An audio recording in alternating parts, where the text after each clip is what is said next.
Pues está difícil, ¿no?, discutir esa postura. Creo que todos la tenemos muy claro. Nos hemos dedicado en los últimos años justamente a reforzar este concepto de que tiempo es cerebro y de que sin duda el tratar a los pacientes lo más pronto posible, sobre todo, genera un pronóstico mejor en el largo plazo. Pero entonces yo les voy a hablar un poco de el tema del escalamiento. A ver, me regreso un poco.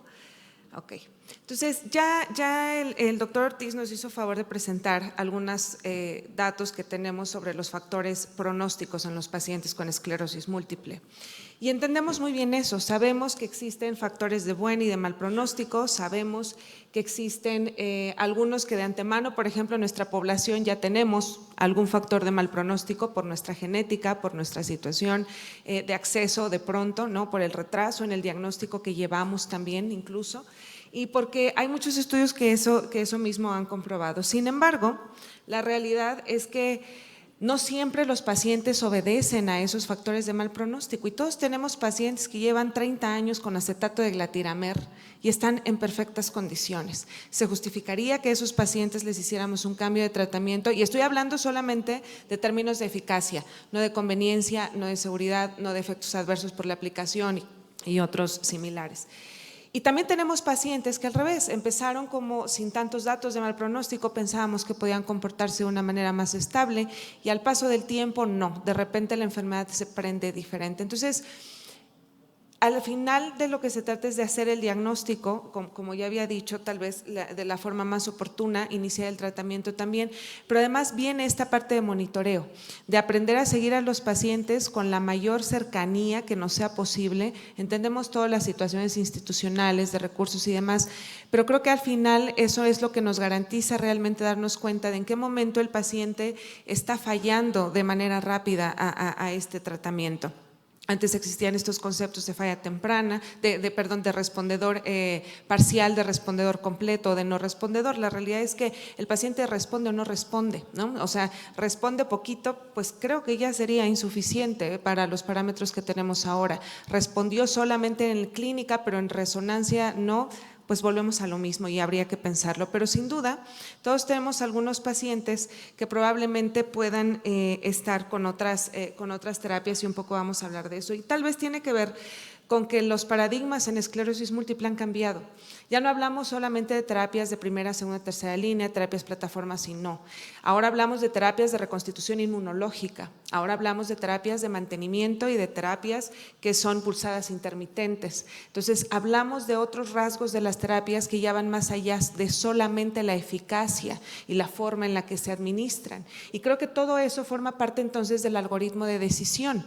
¿Qué es lo que estamos pensando que va a pasar con este paciente y con base en eso tomar la decisión de qué terapia? Si pensamos de acuerdo a estos criterios, por ejemplo, que también nos marcan en este artículo, si amerita iniciar con una terapia de alta eficacia, si es una terapia continua o pulsada, ¿no? O si podemos empezar con terapias de las que se consideran probablemente basales y continuas, interferones, acetato de glatiramar, teriflunomida, algún otro tratamiento oral, probablemente que no sea de este grupo, ¿no?, de tratamientos de tan alta eficacia. Y entonces les voy a mostrar un caso clínico. Esta es una mujer de 35 años de edad, originaria de Oaxaca, con diagnóstico además de síndrome de ovario poliquístico desde los 32 años, en tratamiento con hormonales orales y con metformina, ¿no?, porque tiene además elevaciones de glucosa y algunas otras cosas.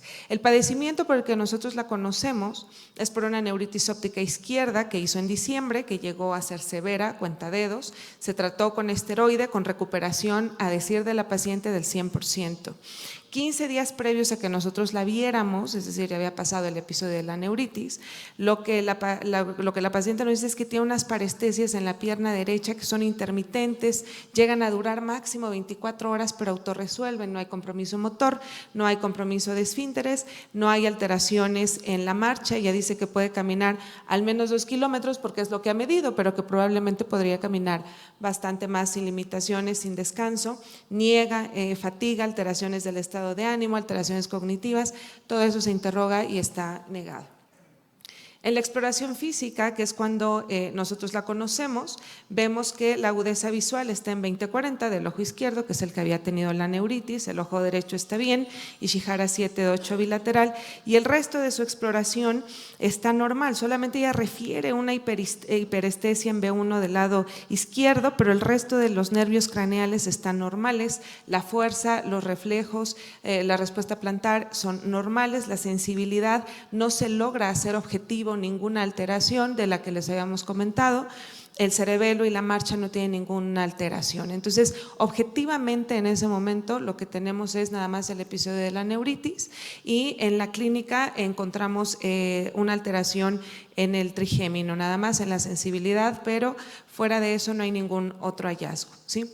Sus estudios de laboratorio son esencialmente normales, salvo por la glucosa y los triglicéridos que están alterados. Les decía que ella ya toma metformina dentro de su tratamiento, su hemoglobina glucosilada pues claramente no está bien, es de 7.5, se hace un perfil reumatológico que es normal, las bandas oligoclonales que se hicieron en la punción lumbar de abordaje de la neuritis son positivas, tienen una aquaporina negativa, al ser una neuritis óptica, ¿le pueden regresar por favor? Al ser una neuritis óptica que fue severa porque llegó aparentemente a la maurosis, pues se decidió determinar también los anticuerpos en el servicio de urgencias y cuando la vimos pues ya habían salido negativos. Esta es su resonancia magnética, si alcanzaron a ver en la secuencia FLAIR, tiene lesiones que por su ubicación son características de una enfermedad desmielinizante, ¿no? Características de esclerosis múltiple, ninguna de ellas capta medio de contraste, pero cumple los criterios de acuerdo a que tiene las bandas oligoclonales a pesar de que ninguna de ellas capta.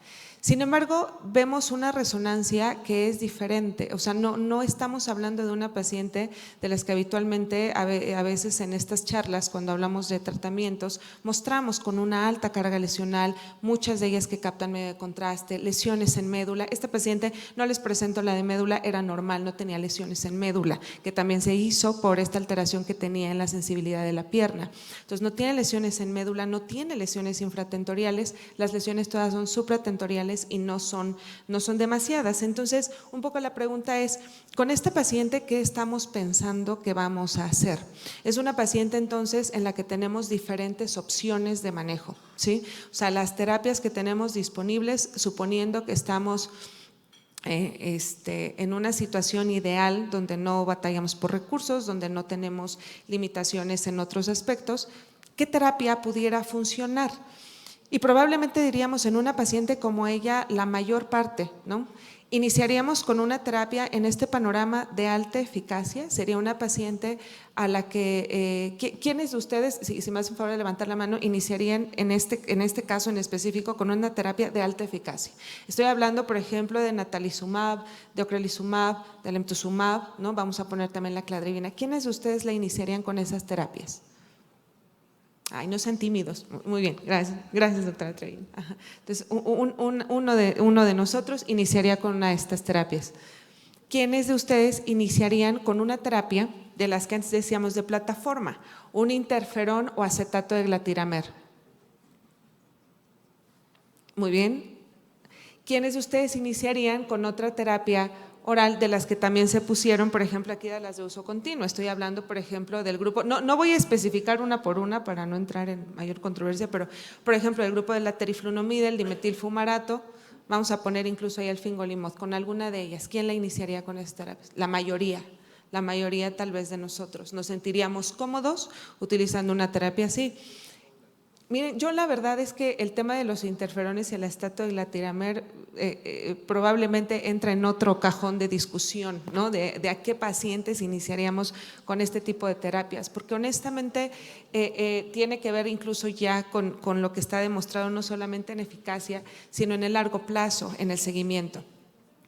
Y podríamos discutir entonces, porque yo creo que ninguna de las posturas que se discutan va a estar mal, o sea, la realidad es que creo que las tres posturas serían bastante válidas.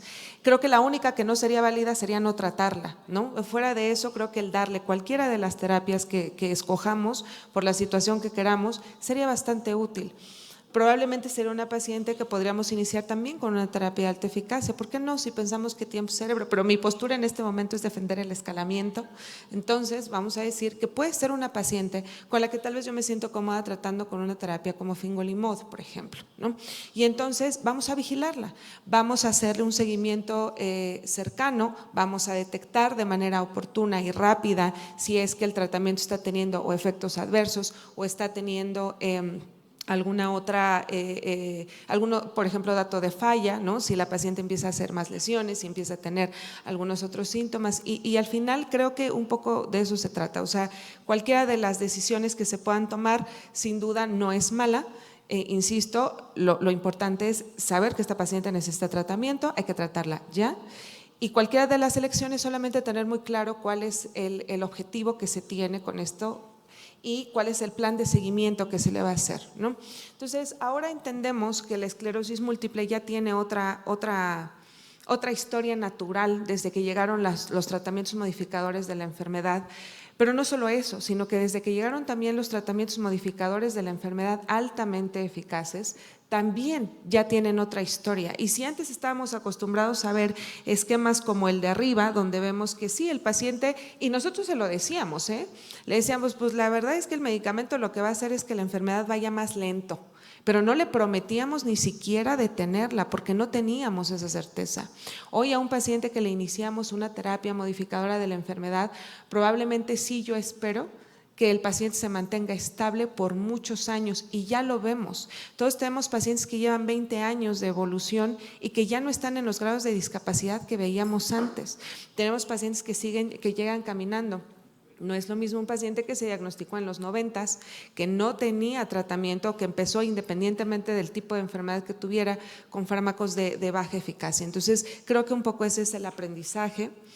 Y lo que sí sabemos ahora es que justo conforme va pasando el tiempo, conforme se modifican los criterios y aprendemos a tratar a los pacientes pronto y aprendemos a individualizar mejor su tratamiento, y hablo de individualizar, no solamente de darles el tratamiento porque llega y porque promete ser mejor, promete ser más eficaz, promete menos efectos adversos, sino de verdad hacer este ejercicio de individualizar en cada uno de los pacientes qué es lo que espera el tratamiento, qué riesgos está dispuesto a asumir, y yo como médico también qué tanto estoy dispuesto a hacer el seguimiento correcto de él. Podemos esperar entonces que a estos pacientes les vaya mejor, y lo que vemos es esto: ¿qué porcentaje de pacientes tenían una escala de discapacidad de 3? Por ejemplo, en el 95, si vemos, la mayoría tenían tenían EDCS probablemente más altos. Para el 2017, la mayoría de los pacientes se mantienen en EDCS más bajos conforme va pasando el tiempo, conforme hay más terapias, conforme tenemos terapias de mayor eficacia, podemos controlar mejor la enfermedad. Entonces, eso es lo que estamos viendo, lo que estamos cambiando. Y siguen habiendo terapias vigentes porque al final sí van a haber pacientes para cada una de ellas, y dependerá también de la comodidad de cada uno de nosotros y qué tan familiarizados estemos con ellos para poderlo definir. Y al rato en las preguntas y respuestas me critican lo que quieran con base en esto. Muchas gracias.